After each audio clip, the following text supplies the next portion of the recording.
After 8 years, farm families know that this Prime Minister is not worth the cost. A financial health report confirmed that higher Liberal inflation, taxes and interest rates are taking a serious toll on Canadian producers. Their net farm incomes are down 8%, but expenses are up 21%, the highest jump in 50 years. Well, since the last tax and spend Trudeau government. All parties in this House support a Conservative bill to remove the carbon tax from on-farm fuels. But the Liberals are trying to kill that bill in the Senate. Will the Prime Minister respect the will of this House and axe his farm-killing carbon tax? Thank you very much, Mr. Speaker, and I appreciate my honourable colleague's concern, but the fact is, if we do not deal with the environment, we cannot do anything about the prices, any prices in agriculture. Quite simply, we got an opposition party that does not feel the climate change is an issue. We on this side, in this government, feel climate change is an issue, and we will continue to fight climate change because the disasters that happen right across the country add to the cost of food from one end of the country to the other.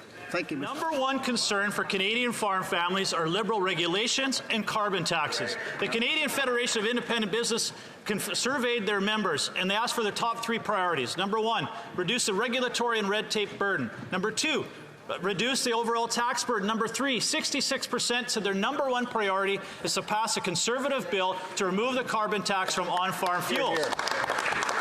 After 8 years of this Prime Minister disrespecting this House and ignoring farmers, he's not worth the cost. Why is the Prime Minister working so hard to bankrupt farmers and disrespect this House? Why will he not axe his carbon tax?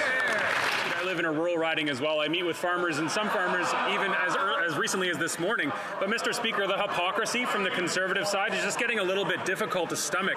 It's ironic and, in fact, disappointing to see members like the member from Bellechasse, Eschamin-Lévis, and the member from Pitt Meadows, Maple Ridge, who used to be Liberal provincial ministers and parliamentary secretaries in charge of carbon pricing, Mr. Speaker. They all ran on a carbon price. They all said they were going to fight climate change, but none of them are willing to stand up and say climate change in this House. And it's probably because the Conservative leader has decided climate change doesn't exist. He's too risky, he's reckless, and he's not worth the cost.